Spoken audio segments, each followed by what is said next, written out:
ये हो गई हमारी चौथी habit. Last but not the least, पांचवी हैबिट अगर आपको कुछ बोलनी हो तो वो क्या हो सकती है? तो जैसे हम बैंक में बैलेंस रखते हैं, अमाउंट होता है डेबिट एंड क्रेडिट। आप ये मेंटालिटी रखो कि जब आपका आर्ग्यूमेंट हुआ, क्लैश हुए, जो कि नॉर्मली होंगे लाइफ में, हैप्पीली एवर आफ्टर भी क्लैशेस होते हैं, सबके होते हैं, मेरे होते हैं, सर के होते हैं, मतलब ऐसा नहीं है कि किसी के नहीं होते होंगे, सबके होते हैं। आपको ये देखना है कि आपका अगर क्लैश हुआ, छोटा मोटा ऐसी आपकी कोई बात हुई जिसकी वजह से डिफरेंसेस आए, तो आपने उसको कैसे दोबारा से फिल करना है। जो आपका बैंक बैलेंस है वो डेबिट हो गया वहाँ से अमाउंट। यहाँ पर मेरे को एक रिसर्च याद आ रही है इस पॉइंट पे, ये जो पॉइंट अभी आप कह रहे हैं इस पे एक रिसर्च भी हुई है बहुत बड़ी। मतलब एक डॉक्टर हैं जिन्होंने 3000 कपल्स के ऊपर एक बहुत बड़ी रिसर्च करी है, जहाँ पर ये निकल करके आया है कि अगर आपका एक कॉन्फ्लिक्ट होता है तो उसको कॉम्पेंसेट करने के लिए आपको 5 कुछ अच्छा करना पड़ता है। मतलब अगर आप एक कुछ बुरा करेंगे तो 5 कुछ अच्छा होना चाहिए उसको कॉम्पेंसेट करने के लिए। तो आइडियली ये balance I think it should be around 5:1 और बेटर स्टिल 10:1। हाँ, ये बहुत मतलब ये नहीं सोचना कि इट विल बी 10:0 कि हमारे तो कोई क्लैशेस ही नहीं होंगे, ऐसा कभी हो ही नहीं सकता। डिफरेंस ऑफ ओपिनियन होगा ही होगा, लड़ाई झगड़े होंगे ही होंगे, क्लैशेस होंगे ही होंगे, बट द पॉइंट इज ये कि उसको कॉम्पेंसेट करने के लिए आपके पास में बैंक बैलेंस कितना है, कि आपके बैलेंस में आपका जो रिलेशनशिप बैलेंस है वो कितना है, कि उसमें कितना एक तरीके से जैसे पैसा पड़ा होता है तो कितना आपके पास में अच्छे जो एक्सपीरियंसेस हैं वो पड़े हुए हैं, अच्छी मेमोरीज क्या हैं, अच्छे एक्सपीरियंसेस क्या हैं, उसको वो फिर कॉम्पेंसेट कर जाएगा, कॉम्पेंसेट करना पड़ेगा। तो अगर आपका बैलेंस 100 है और आपने 2 4 5 चीजें कुछ गड़बड़ कर भी दी, राइट, लड़ाई झगड़ा कर भी दिया या कभी कुछ बोल भी दिया तो इतना फर्क नहीं पड़ेगा। बट आपका बैलेंस 0 है, फिर आपने एक भी बात उल्टी बोल दी या कुछ कर दी तो वो मल्टीप्लाई हो जाएगी, माइनस में चला जाएगा।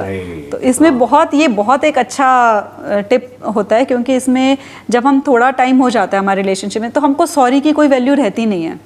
हमें लगता है कि सामने वाला सॉरी बोल रहा है तो उसको ये कैसे हमें फील हो कि भी हम एग्जैक्टली सॉरी बोलना चाह रहे हैं, हम सॉरी हैं भी कि हम सिर्फ सॉरी बोल रहे हैं। अंदर से अगर फील करवाना चाहते हो, रियलाइज़ करवाना चाहते हो कि एक्चुअली आप सॉरी हो, तो फिर आप उसको कॉम्पनसेट करो। कुछ 5-10 चीज़ें आपको पता है तो वो करो, rather than saying sorry sorry sorry every time। ये एक तरह से रिवॉर्ड और पनिशमेंट हो गया। बिल्कुल, कि जब भी आपने कुछ गलत किया तो आपको 5 गुना उसका देना पड़ेगा। बिल्कुल, तो अपने आप ही आप गलत करना बंद कर दोगे। क्योंकि हमें रिलेशनशिप में लोग ये समझते हैं, इस गलत फहमी में जीते हैं कि सामने वाले को संभालना है, जबकि एक्चुअल में हमें खुद को संभालना है ना। बिल्कुल। तो खुद को हम कैसे संभालेंगे? Through reward and punishment. बिल्कुल, यही एक मैकेनिज्म है जिसके थ्रू हम संभाल सकते हैं। तो हमें ये क्लियर होना चाहिए कि अगर मैंने कुछ गड़बड़ करी इस रिलेशनशिप में तो मुझे उसका 5 गुना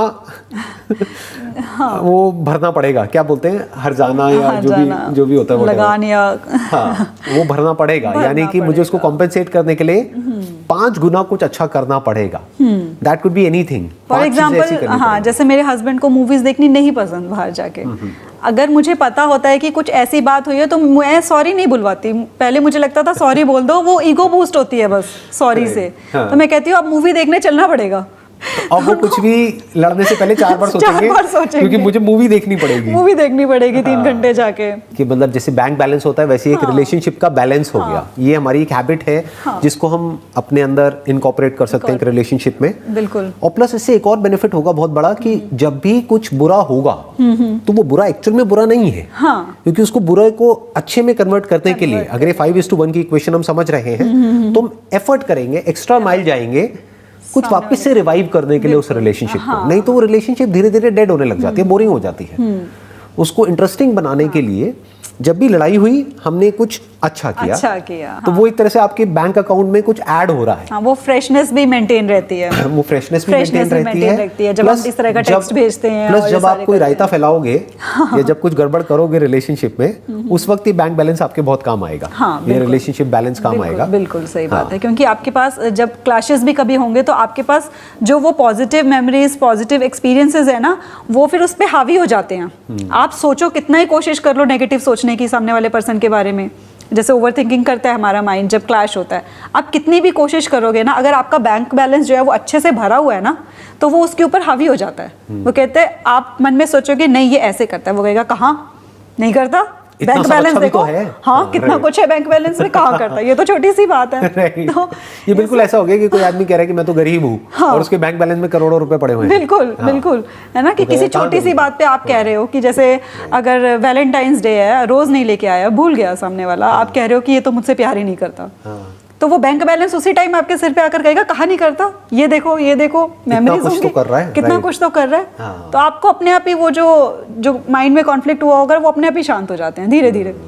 और अगर इसका अपोजिट है तो वो बहुत ही एक बड़ा डिजास्टर हो सकता है एक रिलेशनशिप के लिए, यानी कि पॉजिटिव एक्सपीरियंसेस तो कुछ है नहीं, नेगेटिव ही नेगेटिव है, तो वो रिलेशनशिप आज नहीं तो कल कोलैप्स कर जाएगी। हाँ, तो उसमें बेटर है कि आप किसी की एडवाइस लो, किसी प्रोफेशनल की एडवाइस लेके, और उसको अगर आप वर्क कर सकते हो काउंसलर से डिस्कस करके, अगर आप दोनों ही चाहते हो कि इस रिलेशनशिप पे वर्क किया जाए, अगर एक चाहता ही नहीं है उस रिलेशनशिप पे वर्क करना, और एक, वही कहते हैं ना, एक पहिए से गाड़ी नहीं चलती, दोनों से चलती है, और वो दोनों पहिए भी देखें, अगर हम पटरी पे चल रहे होते हैं तो वो दोनों साथ साथ पैरेलल चलेंगे। अगर ये सोचेंगे हमारे लाइफ पार्टनर से हम ज्यादा बेटर हैं, यानी एक पहिया बड़ा है और एक पहिया छोटा है, तो नहीं चलेगी, तो भी गाड़ी नहीं चलेगी। बिल्कुल ठीक बात है, that has to be equal, तो ही आप not just verbally but actually. हाँ, मतलब इक्वल अंदर एफर्ट्स से दोनों को फील होना चाहिए कि वी आर इक्वल। हाँ जी, इक्वल एफर्ट्स होने चाहिए आपके रिलेशनशिप को लेके, तो तभी वो जो पटरी पे गाड़ी है ना वो सीधी तरह से चलती है, स्मूथली चलती है। All my life, whichever problems I've had, more or less they boil down to the fact that I have expected too much from something or some people, and so sometimes it happens when I actually like do introspection. I realize, okay, fine. The moment I, the foundation is expectation. The moment I remove that foundation, everything is fine with people or with things I want.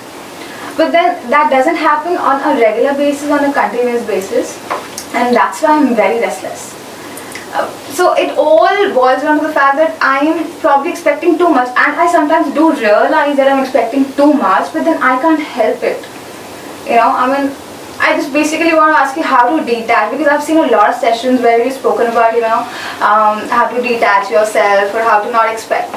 But at that moment it does have an impact, but then as you always say that the moment you don't bring it into practice, it won't help you. So that's what the case is with me. ऐसा कोई है यहाँ पे जिसके अंदर expectations ना हो? ऐसा कोई नहीं है जिसके अंदर के एक्सपेक्टेशंस ना हो। तो प्रॉब्लम कब होती है? मैंने कहा डिटैच हो जाओ, बट लोग डीपली नहीं सोचते डिटैच होने का मतलब क्या है। उसका मतलब ये नहीं है कि एक्सपेक्टेशंस ख़त्म हो जाएंगी, क्योंकि वो कभी ख़त्म नहीं होगी।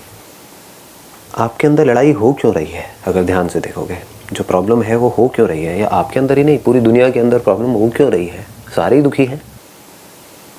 मैंने कहा डिटैच हो जाओ, मैंने कहा एक्सपेक्टेशंस को ज़ीरो कर दो। क्या ये एक्सपेक्टेशन नहीं है कि मेरे अंदर एक्सपेक्टेशंस ना हो? हाँ, इसको ध्यान से समझो। ये क्लियर हो रहा है? क्या ये एक्सपेक्टेशन नहीं है? ये बिल्कुल ऐसा है कहना कि मुझे प्यास ना लगे। I can still fulfill my expectation if I have some expectation from me. What if I have it from some, from other people or from other things or from, something that's going on. That is what I am saying. It is very normal. Problem कब होती है? जब हम कहते हैं कि हमारे अंदर एक्सपेक्टेशंस ना हो, तो फिर अंदर एक लड़ाई शुरू हो जाती है। Then we are trying to achieve something which is almost next to impossible. क्योंकि जब तक आप जिंदा हो, जब तक ये बॉडी है, कुछ ना कुछ तो एक्सपेक्टेशंस रहेंगी ना। जब आप एक रिलेशनशिप में हो, किसी के साथ भी, अपने पेरेंट्स के साथ में, इसके साथ में, कुछ ना कुछ तो एक्सपेक्टेशंस रहेंगी। ये तो रहेगी कि अगर मैं घर में बैठी हुई हूँ तो कम से कम चीख चिल्ला करके बात मत करो। ये भी तो एक्सपेक्टेशन है, लेकिन इसमें गलत क्या है? ठीक है कि अगर मैं आपके साथ में बैठी हूँ तो मेरे साथ में बैठ करके स्मोक मत करो, ये भी तो एक्सपेक्टेशन है। आप चाह रहे हो मेरे अंदर से ये एक्सपेक्टेशन भी निकल जाए, कैसे निकलेगी? It is impossible. उसके लिए तो मेमोरी को जैसे फॉर्मेट करना पड़ेगा, जैसे कंप्यूटर फॉर्मेट होता है ना, उसका कोई तरीका नहीं है।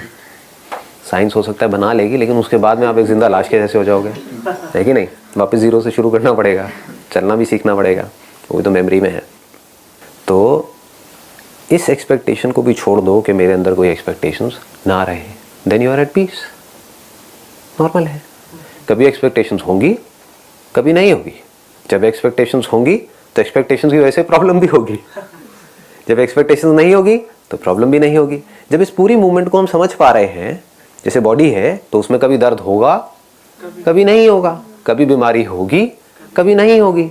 अब अगर आप ये एक्सपेक्ट करो कि मेरे पास बॉडी तो रहे लेकिन इसमें बीमारी ना रहे, मैं इस दुनिया में तो रहूं, मुझे दिन बड़ा अच्छा लगता है, लेकिन रात ना हो। यही तो प्रॉब्लम है ना हम लोगों की। हम ये समझ नहीं पाते हैं कि खेल चल क्या रहा है। ये यूनिवर्स आपके हिसाब से चेंज नहीं होने वाला है। हमें अपनी थिंकिंग को इस यूनिवर्स के हिसाब से चेंज करना है। चेंज करना भी गलत होगा कहना, रियलिटी को समझना है और उसको एक्सेप्ट कर लेना है।